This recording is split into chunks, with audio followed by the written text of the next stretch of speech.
বিএনপির ৪৭তম প্রতিষ্ঠা বার্ষিকী উপলক্ষে রাজধানীর নয়াপল্টনে যৌথ সভা শেষে ব্রিফ করছেন বিএনপি নেতারা। সরাসরি চলে যাচ্ছে সেখানে।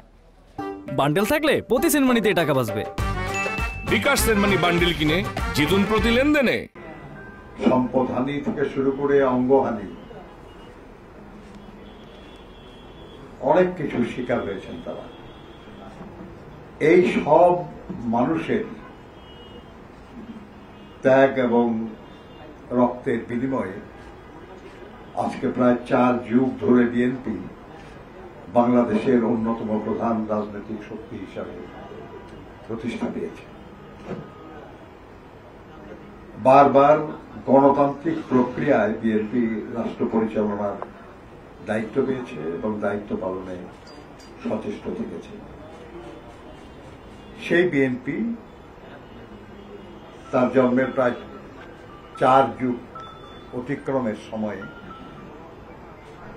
এবার ৪৭তম প্রতিষ্ঠা বার্ষিকীতে কিছু কর্মসূচি পালন করতে যাচ্ছে। আমরা যে কর্মসূচি ঘোষণা করব এর বাইরেও আমাদের বিভিন্ন শাখা বিভিন্ন পর্যায়ে নিজ উদ্যোগেও তারা যার উপযুক্ত মনে করবেন করতে পারবেন। তবে যে কর্মসূচি আমরা ঘোষণা করছি সেটা অবশ্যই তারা পালন করবেন। আমি আলোচনা এই মুহূর্তে আর দীর্ঘ করতে চাই না। আমি বলবো যে আগামী 31শে আগস্ট অর্থাৎ আমাদের প্রতিষ্ঠা বার্ষিকী হল 1 সেপ্টেম্বর, তার আগের দিন রবিবার বেলা 2টায় রাজধানীর ইঞ্জিনিয়ার্স ইনস্টিটিউট মিলনায়তনে বিএনপির প্রতিষ্ঠা বার্ষিকী এবং এই প্রতিষ্ঠার উদ্দেশ্য তাৎপর্য শীর্ষক একটা আলোচনা সভা অনুষ্ঠিত হবে। দলের জ্যেষ্ঠ নেতৃবৃন্দ এবং বরেণ্য ব্যক্তিগণ এখানে অংশগ্রহণ করবেন। 1 সেপ্টেম্বর সকাল 6টায় বিএনপির নয়াপল্টনস্থ কেন্দ্রীয় কার্যালয় সহ দেশব্যাপী বিএনপির সকল কার্যালয়ে দলীয় পতাকা এবং জাতীয় পতাকা উত্তোলন করা হবে। 1 সেপ্টেম্বর সকাল 11টায় বিএনপির প্রতিষ্ঠাতা এবং মহান স্বাধীনতার ঘোষক শহীদ রাষ্ট্রপতি জিয়াউর রহমান বীর উত্তমের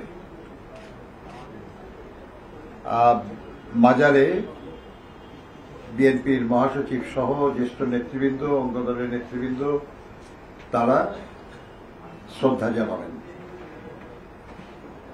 সর্বস্তরের নেতাকর্মীরা সেখানে শ্রদ্ধা জানাবেন, পুষ্পস্তবক অর্পণ করবেন, ফতেহা পাঠ করবেন।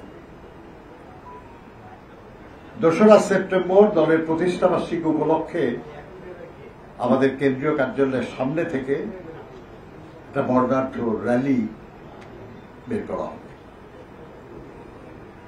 এবং একই দিন অর্থাৎ 2 সেপ্টেম্বর 1 সেপ্টেম্বরই মহানগর এবং জেলা আমরা করতেছি। 1 সেপ্টেম্বর হলো বলে দেন। এটা 2 সেপ্টেম্বর আমরা কেন্দ্রীয় কার্যালয়ের সামনে থেকে র্যালি, কিন্তু আমাদের সকল মহানগর এবং জেলা সকল মহানগর এবং জেলা তারা 1 সেপ্টেম্বরেই তারা বর্ণাঢ্য আলোচনা সভা এবং বর্ণাঢ্য র্যালি করবেন।